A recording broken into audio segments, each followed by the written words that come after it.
Good morning, everybody. Good morning. Welcome to the Toronto Spirit Society. Welcome to those who are also watching us through the internet. Thank you all for coming for another day of studies, for another day for our spiritual enlightenment. And this month, for those who joined us the previous weeks, we have been studying the works of André Luiz, which is a spirit who dictated his experiences in the spiritual world through the blessed hands of Chico Xavier, one of the greatest spiritists and Christians minds that we saw in this very planet. And today we'll have our dear friend Joyce Magalhaes talking to us about the book Between Heaven and Earth, specifically on a topic very dear to all of us: family dynamics from a spirit perspective. It's a very, very important topic. But before we get to the lecture, we would like to ask our dear friend Danielle to do our initial reading, to set the tone, to calm ourselves down, to bring our minds and hearts together. And then we will be back here for the initial prayer, and then we go for the lecture. Just as a reminder, after the lecture, we'll have our healing passes. And then if anyone has any questions, we have a few announcements at the very end. Okay? Daniel?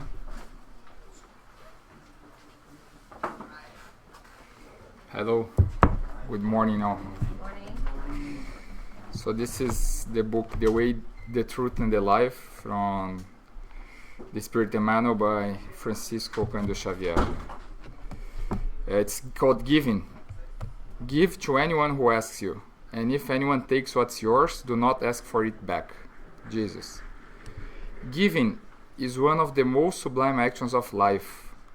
Still, many people are negligent and unreasonable when doing it. Some people lightly give alms, while others forget to be cautious and give away what they have worked for to malefactors. Jesus is our master in the smallest events of our lives. If we hear him recommend that we be ready to give to anyone who asks, we also see him assisting all whom he met along his way, not according to their desires, but according to their needs. He blessed the afflicted, yet warned the money changers.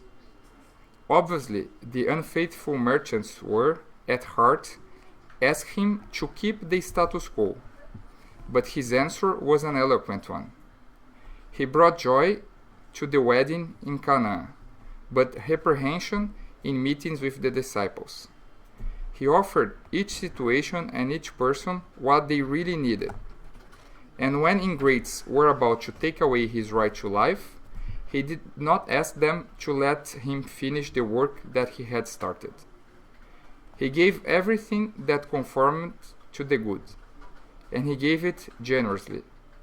We must point out that, under the weight of the cross, he conferred sublime understanding on widespread ignorance without complaining at all, because he knew that the act of giving comes from God, and that there is nothing more sacred than cooperating with the Father who is in heaven.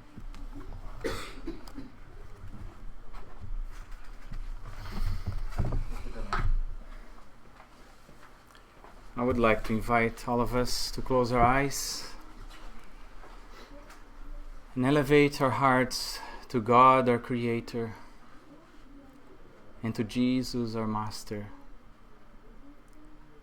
with gratitude for everything that they have been giving us, for our lives, for the blessing of this day to be all together in this blessed school of souls called Earth.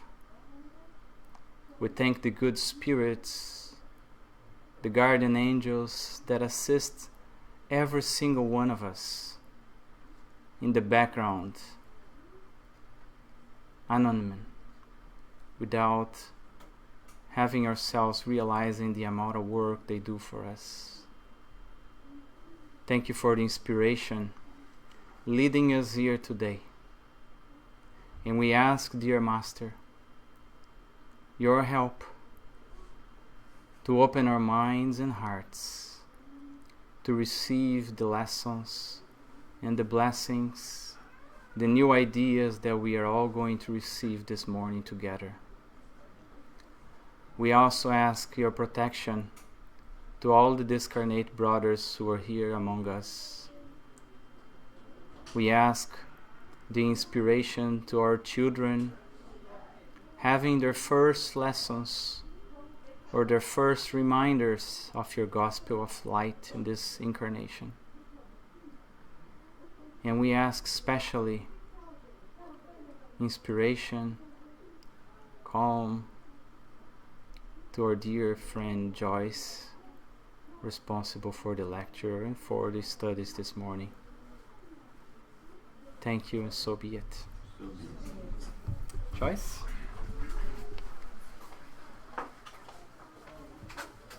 So, hello, good morning, everyone.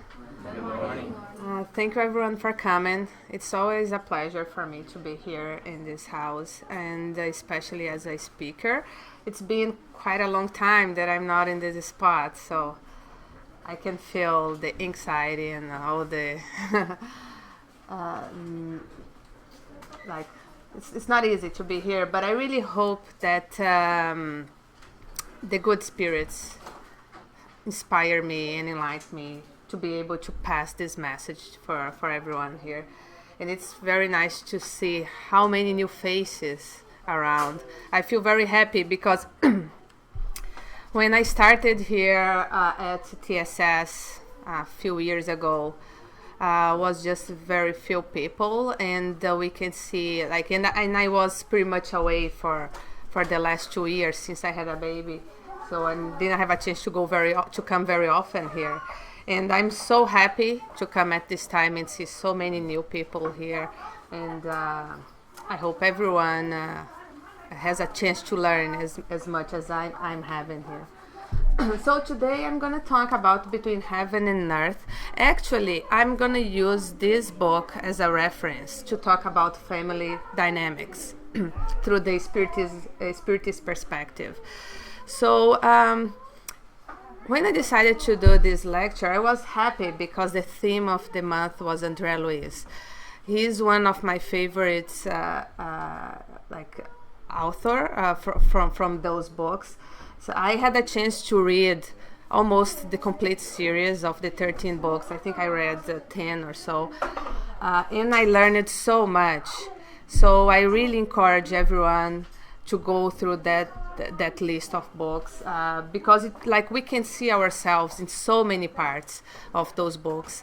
Although it was written more than 50 years ago, but it's still so true and so close to ourselves that we can really learn a lot and see and understand why I have this problem. Like today that we're going to talk about family dynamics, it will be a great reflection for us to understand why I have a problem with my mom, with my dad, with my son, my daughter, with my brother, my sister. Why sometimes I feel I feel much more sympathy for someone that is my neighbor or a close friend than I do have with my sister, let's say. So we will understand a little bit more about that family ties and what that exactly means. And André Luiz discussed this topic in so many books. Between Heaven and Earth is just one of the books that he mentioned again about this family dynamics. But you can see about this topic in many other, Missionary of the Lights, Life Goes On, in most of actually his books. In some way, you can reveal what he means by explaining the family ties and what exactly means, why we come in our family. It's not by chance. There's a reason that you are the son of your mother, that you have your partner, that you have a son, a daughter, whatever. So And actually, I was thinking, okay, I'm in a Spiritist center, so everyone here, or most of us at least, are Spiritists, so we don't have problems, right? So I was thinking, okay, so I will talk about family ties, but I'm pretty sure here no one has problem in your family. So maybe just take this lesson to help someone else, help your neighbor or some coworker, because probably it's not related to us. Everyone here does very well with all your family members, I'm pretty sure. So, and it's interesting that when we see and say, oh my God, now I understand a little bit more. So in order to understand all this, what it means by family ties, and what like why I'm here in this family, why I have this problem with a relative. First of all, I need to ask ourselves, who are we? Who are we? We need really to understand that in order to understand God's justice. When we see that, like, let's say, when I have a problem with my mother, let's say, because that is like, or with a son, that we always think, okay, mom and a child, they always have to do well, right? Because it's a mother. A mother always loves her son, and the son always loves her mom. And why sometimes we don't see that, and why sometimes actually we see the opposite, right? So if you don't understand who are we and why are we here, we will never understand that God is all justice and love, right? Because how come there is justice if you, like, as a mom, you spend your whole life dedicating yourself to a child, like giving up on everything that you have to provide everything to that child, and that child doesn't show any signs of gratitude towards you? Why that child actually hate you or doesn't show any love from you, and you did so many things? If you don't understand that we are actually immortal spirits, that this time here on earth, on this incarnation, is just a very short chapter in our journey, and we'll never think that God is all justice and love, right? When we face those type of problems. So it's in order to understand all the complexity that has inside a family, and between people in a family, we need to understand that we are immortal beings, and that we are here to progress, right? So there's a reason that you are in your family, that you are facing those challenges, because you are in the best place that you are supposed to be in this life. And trust on me, even if you are facing so many problems and you are asking yourself, oh, I'm in the wrong place, no, you are in the place that you have to be in this present situation, because the challenges and the trials that you are facing is the one that you have to face in order to progress. So it's not by any chance at all. And if you have a child that gives you lots of trouble, there's a reason, right? And it's either because you need to go through that trial, like, or it's to help you to evolve some feelings and some emotions in you that you didn't have a chance if you're not having that specific child, that specific challenge with that child. Or it's because it's for you to practice your charity. So it can be that sometimes you are not related at all with that child. It's the first time that you are on like in a close relationship with that spirit. But God knew from the beginning that you are the right person that has love enough inside your heart that would be able to help that poor little one that needs lots of love. So someone else would not be able to face that challenge. So there are many reasons. So understanding that we are immortal beings, that we are immortal spirit, that this is just a passage, a very short passage in our journey, and there's a reason that we are here. We are not here by chance or by purpose, and we always gonna have more opportunities, right? More incarnations, like these really help us to understand the family dynamics and the family problems. And also we need to ask ourselves, what are we doing? If I understand that I'm not in my family by chance, if there is a purpose, so it means that there is a role that I need to fulfill.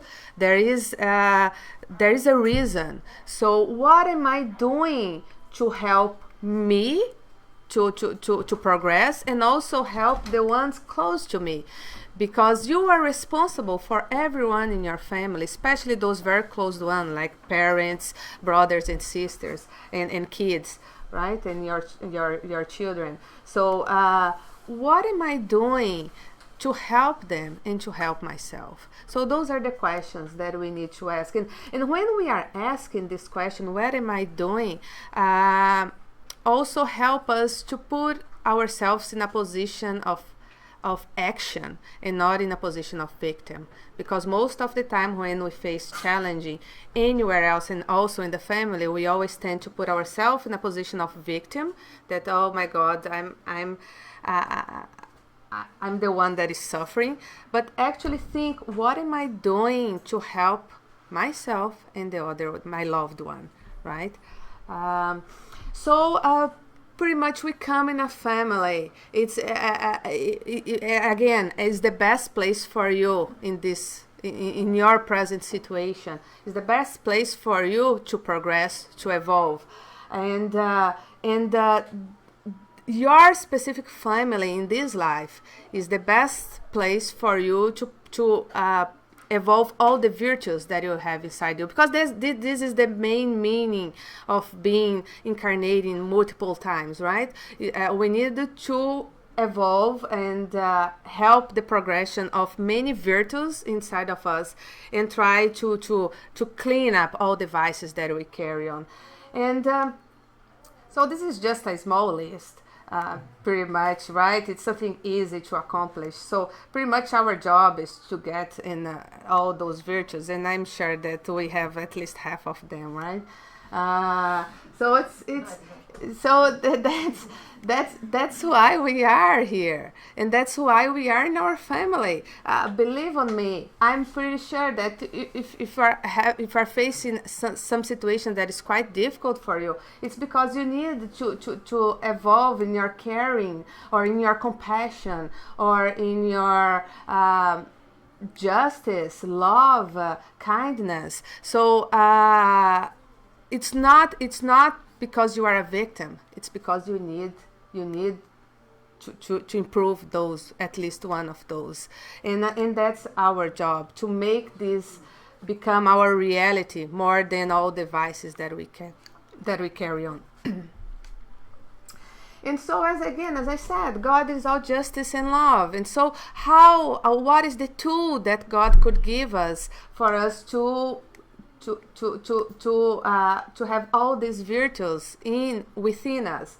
The only way is to give us a family and create an environment where we have a chance to progress on that pathway, right? And again, it's your family is the perfect place. The mother that you have, the grandparents that you have, the cousin. Oh my God, that cousin that you hate when it's Christmas time, that you need to meet him again. So there is a purpose. So it's all to help you to achieve this list, right? and again, nothing is by chance. So when we read more about family ties, you can read a lot about family ties in the Gospel according to Spiritism, as well as on the Spiritist book, Spirit's book.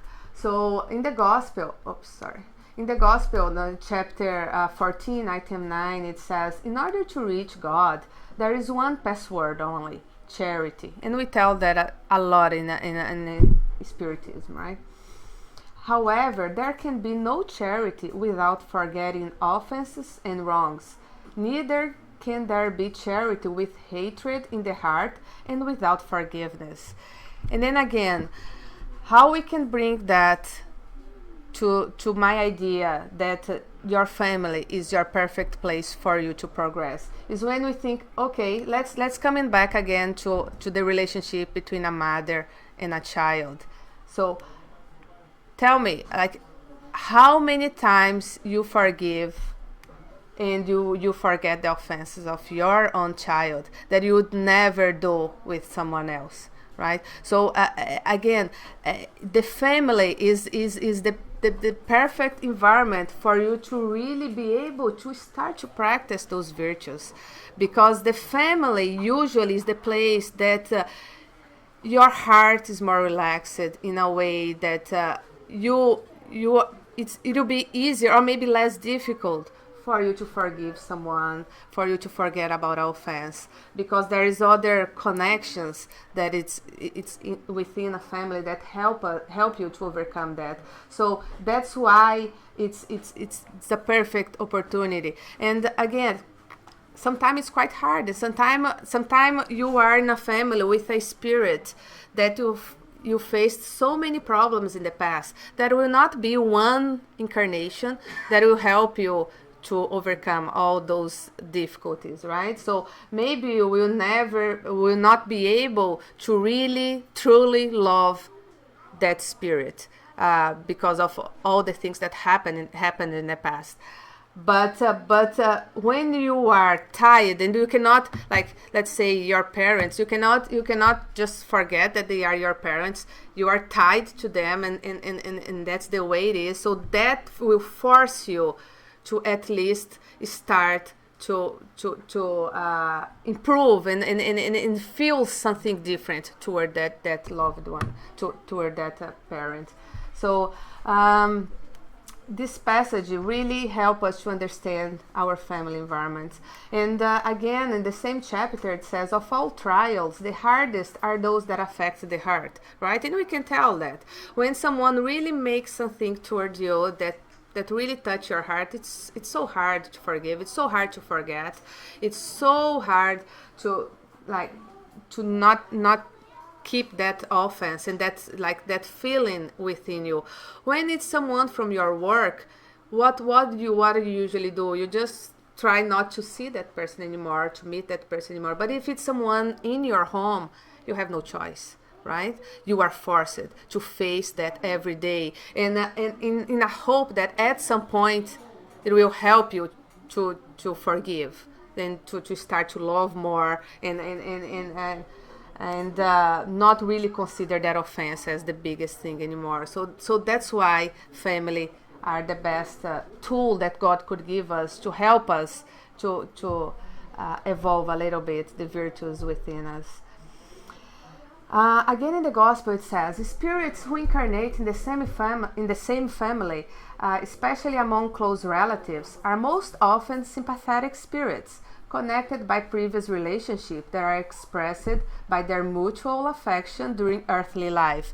And we can clearly see that, right? I mentioned about difficulties in relationship in the family, problems that you have, but thank God that is the minority, right? Most of our family members, we do very well with them. You can clearly see that there is some connection. There is something that connected us that is not only from this life, right? And in this passage, the Spiritism is helping us to understand why we have that connection. It's because we were together so many times before. We helped each other so many times before, and God is so love us so much that allow us to come back again and help each other to overcome the other problems that we have. So that's why most of our family members, we love them truly, and we have a connection with them. However, it may also happen that such spirits are complete strangers to one another, divided by past life antipathies that are now expressed as animosity to serve as a trial, right? And that explains why there is one or other that we just don't do well. And can be anyone, can be parents, can be kids, can be a brother or sister.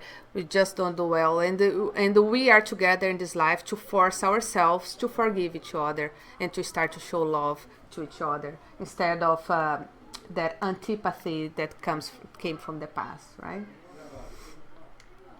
So family ties are not destroyed by reincarnation, because many people that don't really understand Spiritism, and when we start to talk about this idea that multiple lives, multiple incarnations, that every time we come here in a different family, now I'm a woman, but next life I can be a man, and now I'm the daughter, next time I'll be the mother, I can be the mother of my mom or the mother of someone else, or like that multiple lives. Maybe some people misunderstood them as, okay, so if every time you come here it's a different situation and you may not be on your with your family members anymore, so you're going to restart another family connection. So this means that the principle of reincarnation really destroy any family ties, and then Spiritism came to clarify to us that actually it's the contrary, right? If we don't believe that there is reincarnation and there is multiple lives,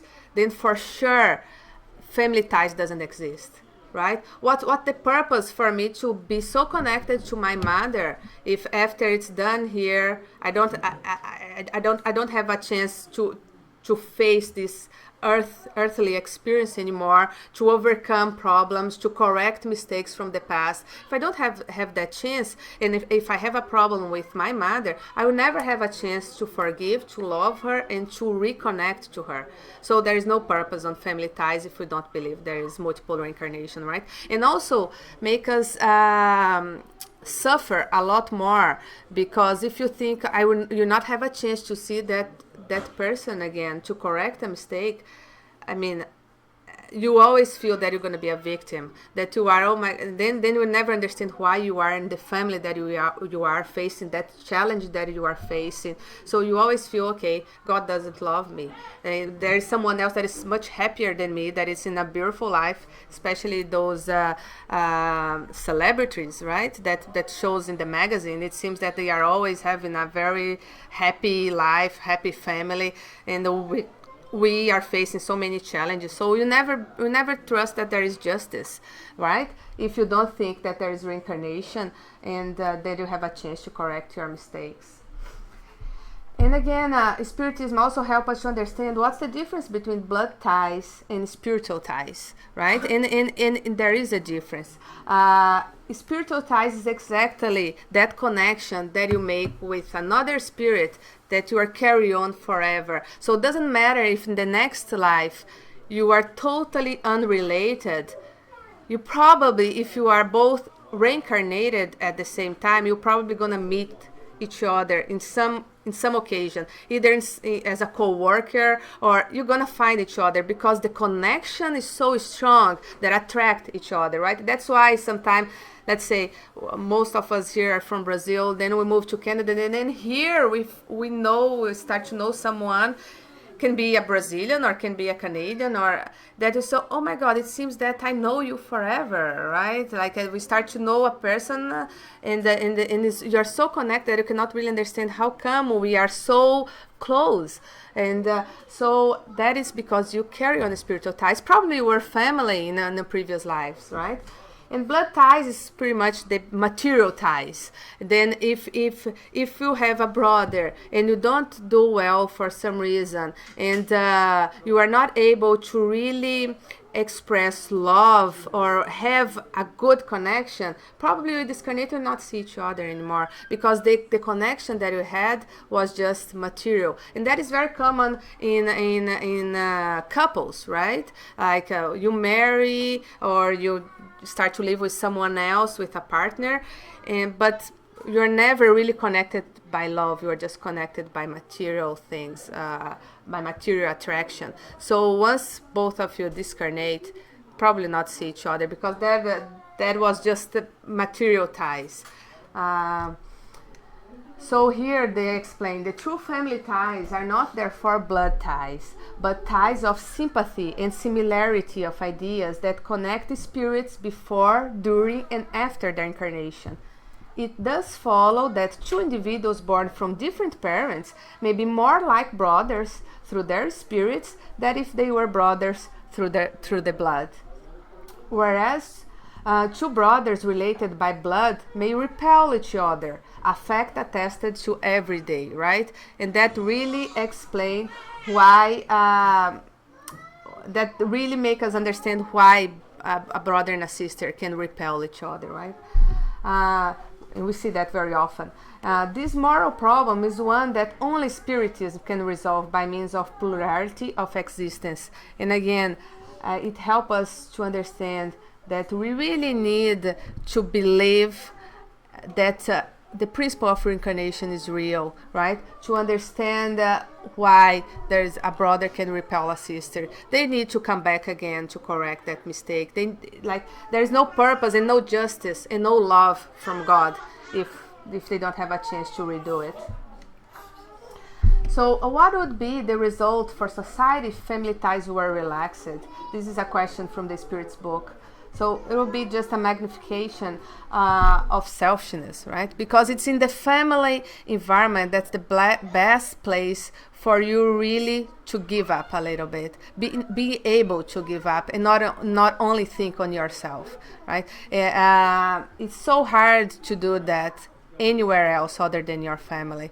Like you usually are not able to give up in your work environment or anywhere else. It's just because of your love, of the love that we start to have, that we start to evolve toward your mom or toward your brother or toward your child, that really makes you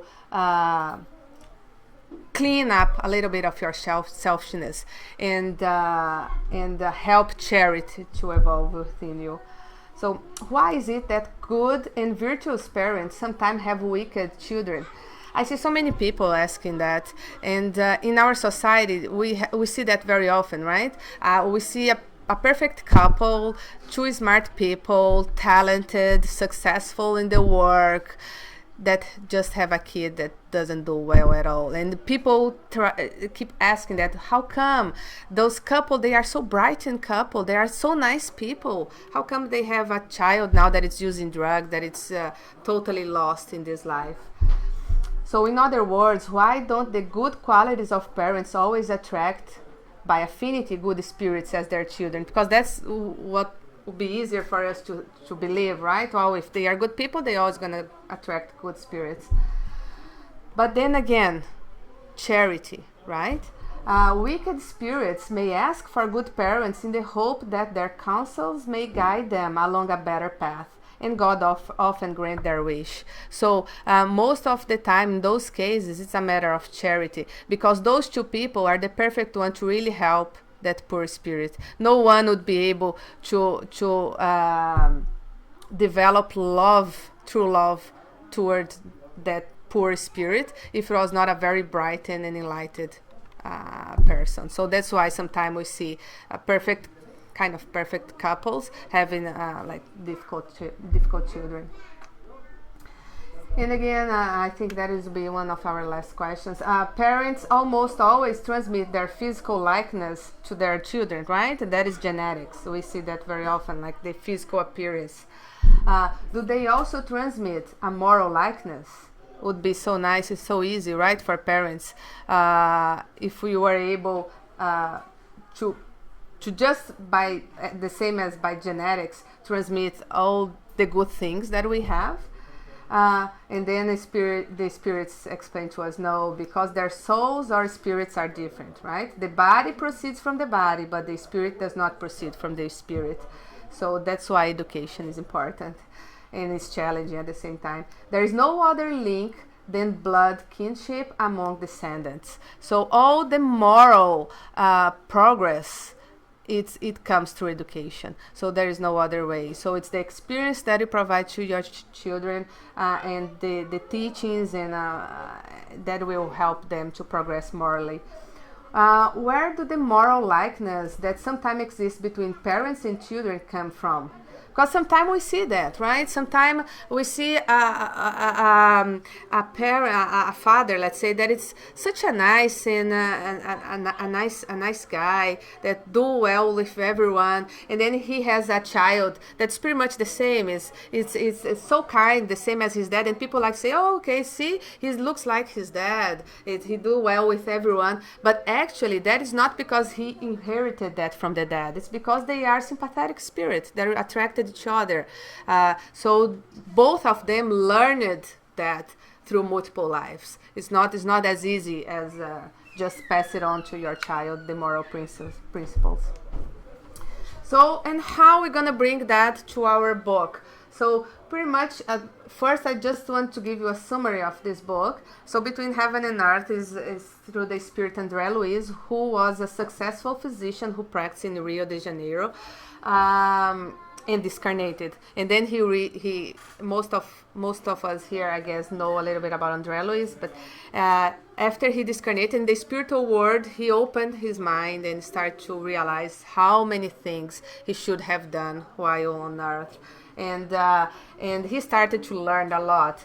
And one of his job was to give us this light through many books, to explain to us how things work in the spiritual side, right? It was psychographed by Chico Xavier, this book, in 1954. And I have some numbers up to the year 2000. So by that time, there were already 19 editions and 268,000 of copies. So it's much more nowadays, right? Like 15 years after. So we can see that it's very popular. And this book specifically was my first one of André Luiz. I didn't start from Nosso Lar for some reason. Most of people start from Nosso Lar. I had a chance to start with this one, and maybe that's why it's one of my favorite books. So this book pretty much covers all the things that we, like I just briefly revealed with you, or with the Gospel According to Spiritism and the Spirit's book. So this book covers all those topics. So covers all the family dynamics, the dramas, conflicts, obsession, the process obsession process that happen at home. So why someone is so dark and depressed all the time? Maybe there is a discarnated spirit that is obsessing, and those spirits were connected before through family ties, in previous experience. So this book shows many examples of that. It also show us the power of prayer. So it's beautiful to see, because it shows how powerful it could be a prayer when there is love involved. So in the book started with the little girl. It's a little girl that is praying for her mom. Her mom discarnated, and now she's living in a home with her dad and a stepmother. And both her dad and her stepmother are not doing well. They are both sick.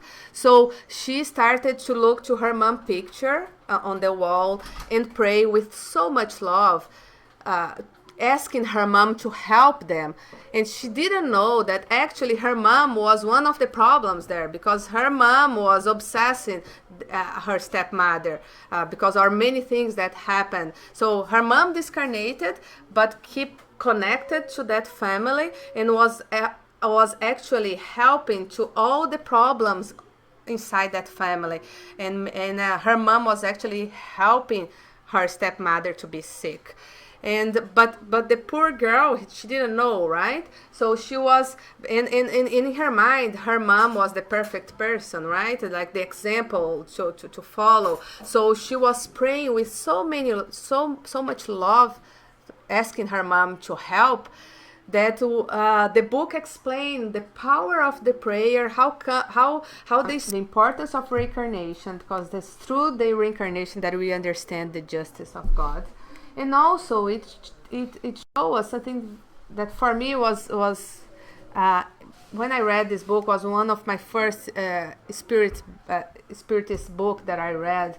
So it really helped me to understand, oh my God, even if I don't pray, even if I'm not really thinking on God, we are always receiving spiritual protection all the time, because thank God our spiritual friends, they practice charity a lot, so they always look at us, oh, poor girl, or poor guy, she or he needs my help, even though they are not really connected to us. Let's help them. So we're going to see that in every family environment, in every house, there is some spiritual protection.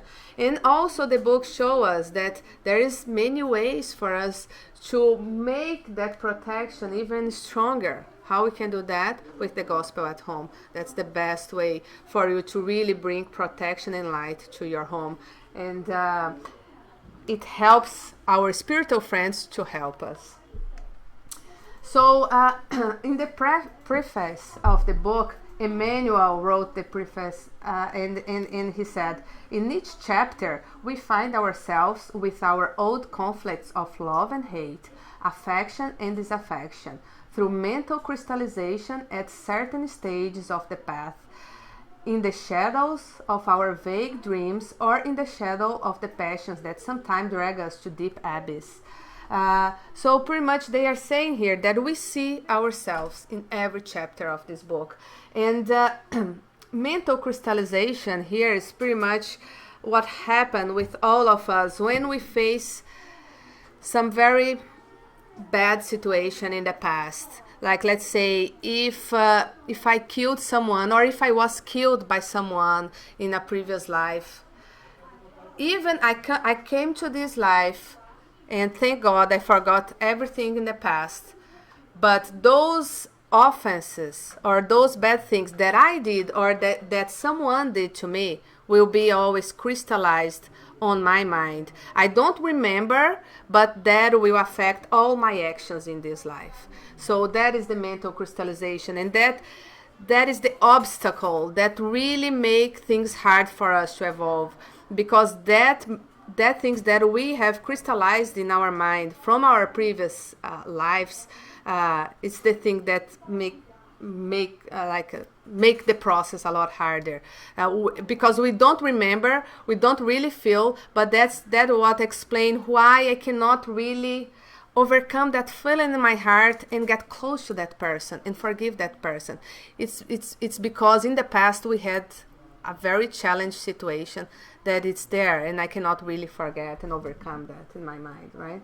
So we can see that very often in the book. Like, let's say we have examples like when there is one of the character in the book that it's a nurse, and a child came very sick and needs his care, right? He's the nurse in this life, and for some reason he couldn't understand why he hated that child so much the first time that he's seeing that child, and he cannot really practice the same way that he did with the other patients, right? It's because they had a problem in the past. If I'm not wrong, the child killed him in the past, and that was crystallized in his mind, and he doesn't remember that, but that really impairs him to help that child. So that is it's very often.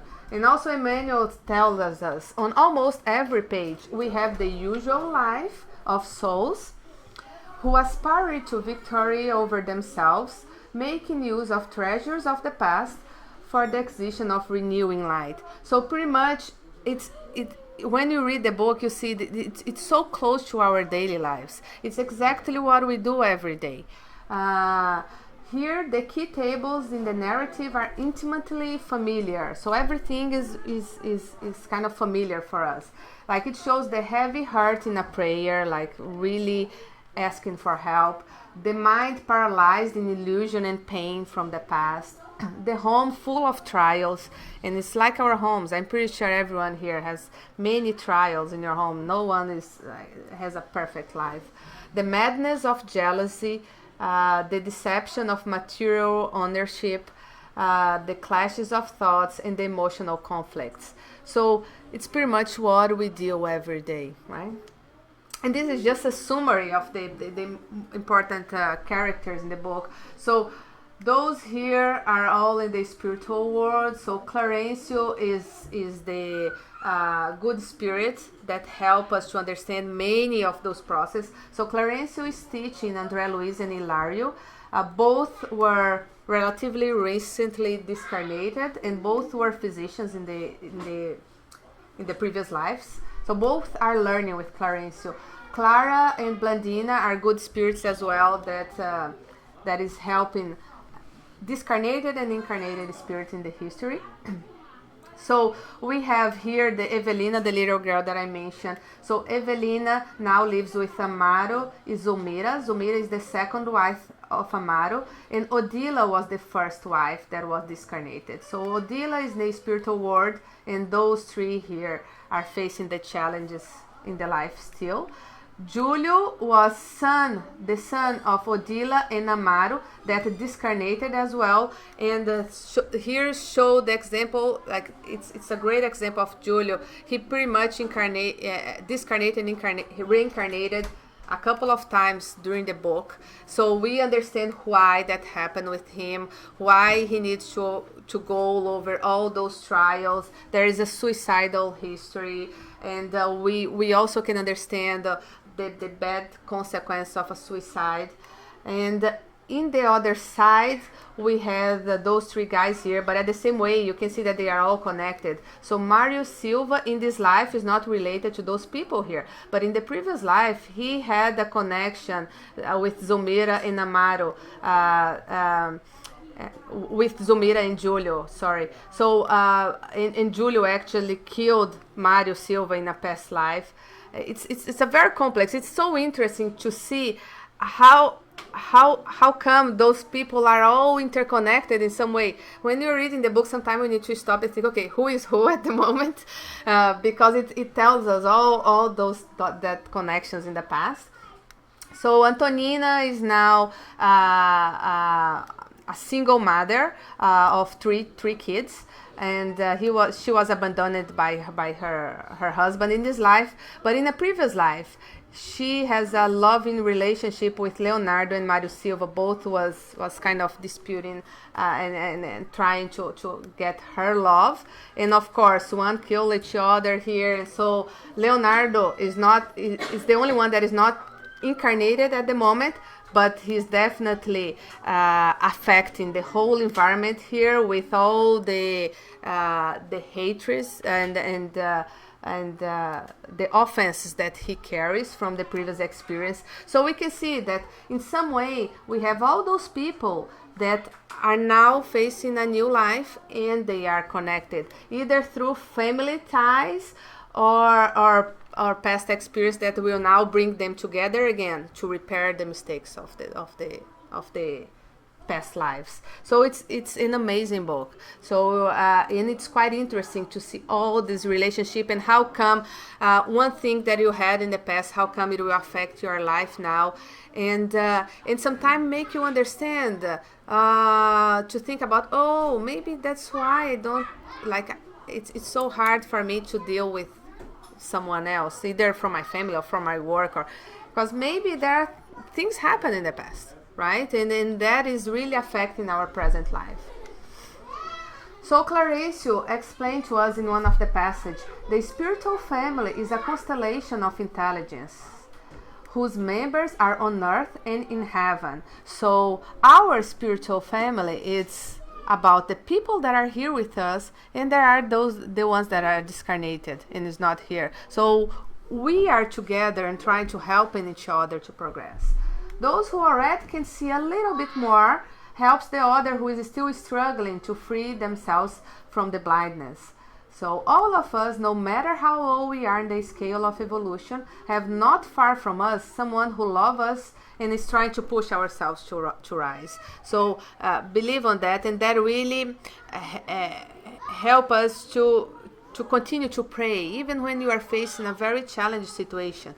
Just pray, because believe it, there is lots of people to help you. People that you see here, that you are sharing this life, but also spiritual friends that are connected to us.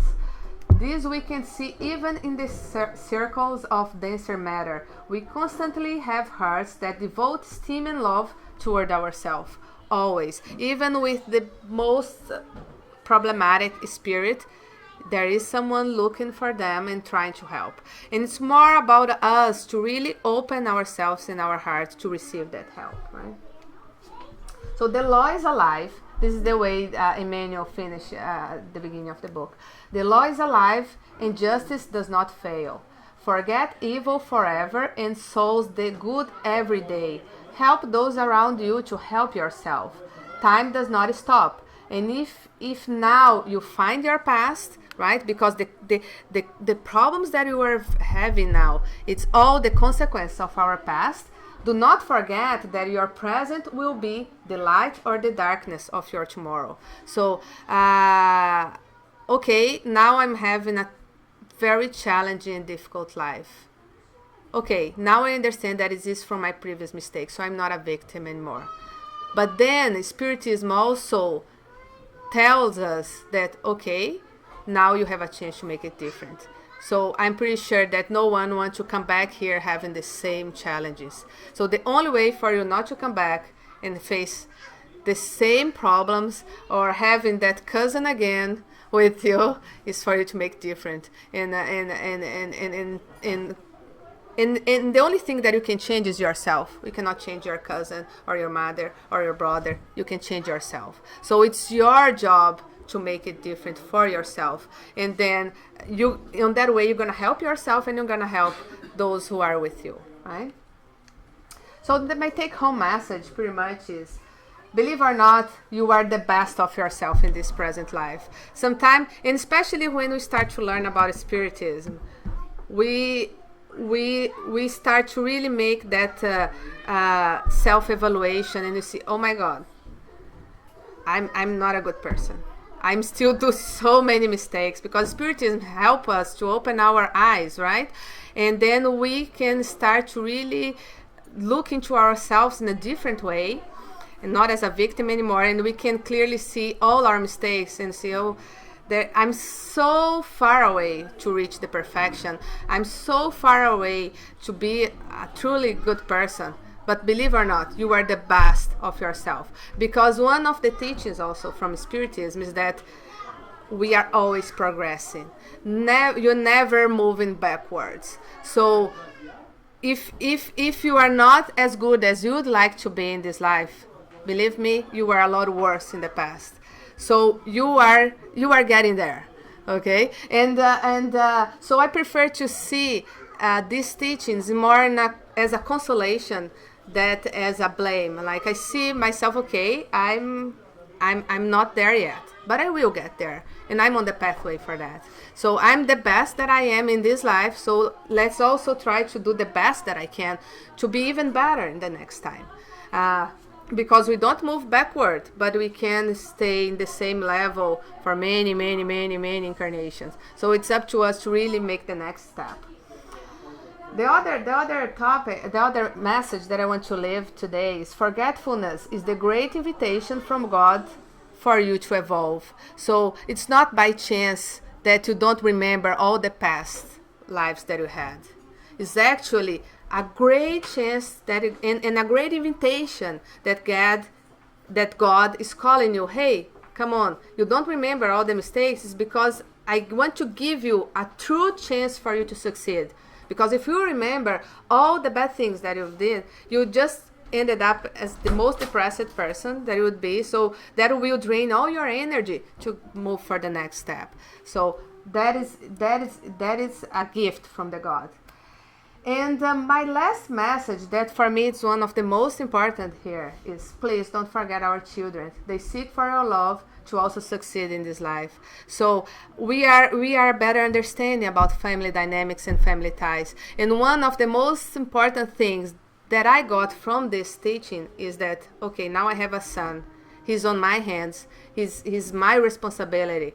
I need to help him. I don't know who he was in the past, what he have done, what problems he brought to this life. He could have tried to kill himself multiple times. So it's my job now to make him succeed and not commit a suicide again. So it's my job now to help him to understand his emotions and be able to deal better with that in a way that he's not be so depressed again, or have multiple problems or diseases or sick relationships in the as he had in the past, right?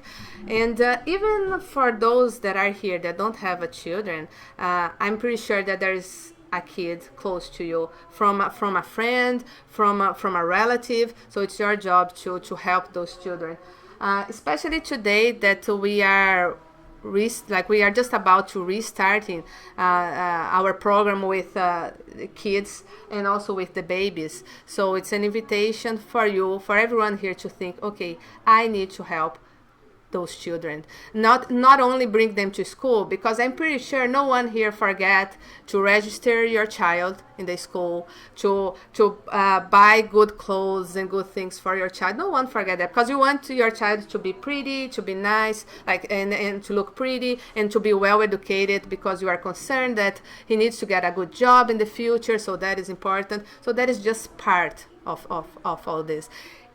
Most of the problems that humanity face now, and the problems that you face in your family, is because unfortunately we were not well educated spiritually. Our feelings, our emotions. I saw one lecture from Haroldo Dutra Dias, and I love his lectures. So and then he was telling something that was very interesting for me. He said, okay, no one killed themselves because they are not able to solve a very complex problem in math or in physics, right? No one killed themselves or need lots of antidepressants because they don't know the periodic table from chemistry, right? They do that because they did not receive the help to understand their feelings, their emotions, and know how to deal with that and evolve morally and spiritually. So the message from my talk today was also to bring you that attention. In order for you to help yourself and help your kid to have a better life in the future and a better family dynamics in the future, is to help them at this moment. Education is crucial, and spiritual education is maybe more crucial and more important than the intellectual education, right? And thank you, everyone. The pathway can be very beautiful. It depends on us. So we are as a family in this life because there's a purpose. So let's help each other and help the ones who you love, and also the ones that you don't love too much, but it's in your family. So it's a time for you to maybe it's my job to make the first step and help that person that is not having the same chance that you to be here and listen to those talk, right? And thank you. Thank you.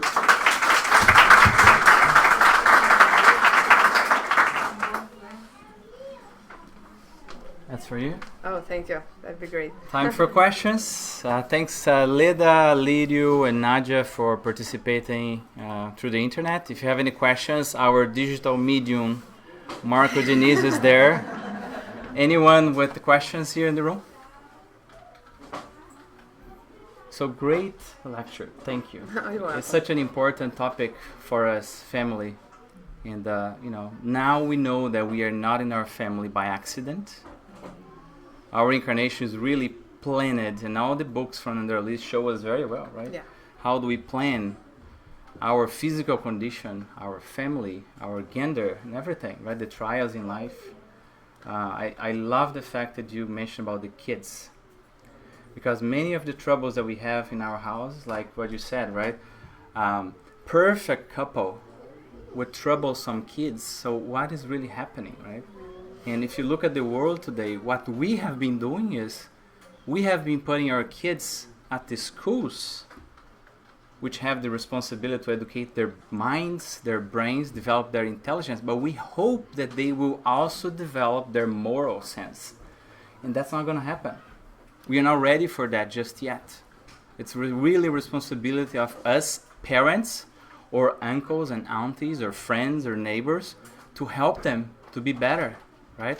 To your point, they are not going to kill themselves because their coding will present bugs if they are a programmer or if they make a mistake in math, but they will really struggle in life. And the first opportunity where someone offers them the illusions of the world, right? Drugs, the first opportunity where they will encounter someone that gives them an opportunity to be corrupt, right? See how many things we see in life. Yeah. When they go to the internet and someone offers them, come and let's serve God. Let's blow up those who do not believe in the same religions as you. Will they have the moral sense? So we have it's a joy to our heart to see today so many kids in here. If you when you go out later on, you see how many kids we have here. That's the answer, right? And to close my mouth quickly, for more that things are difficult at home, we may have those 30 or 40, items that Joyce presented that may discourage us, right? I need to learn patience, resignation. It's so many things, but we really need to start small. Maybe pick one of that. And the one thing that can start transforming ourselves and our homes is prayer. Yeah. Praying. Be humble, with God, saying, I need help. I cannot do this alone. So praying. And I can tell, like for those who are struggling here or facing a difficult situation, that is asking, how come I can help my family? Because now, I'm not doing well with my partner, let's say, it's just terrible environment at home. How can I help? Gospel at home. Mm-hmm. You cannot imagine how things can change. If it's just 10 minutes once a week that you do, that can bring so many good things to your family environment, to your home. I just invite everyone to try, and you're going to see the difference. Thank you. No questions there? Nadia just made a comment that Joyce made her thought of the week, so she can help my loved ones and not only for the not loved ones. Great Thank stuff. you. Thank you, Nadia. Thanks, Nadia. Anyone here? All right, so thank you very much, my dear. You're welcome. We will now start our final part of our meeting, which is the healing passes. We may need to, and thank you everyone for watching. See you next time. We may need to organize ourselves a little bit.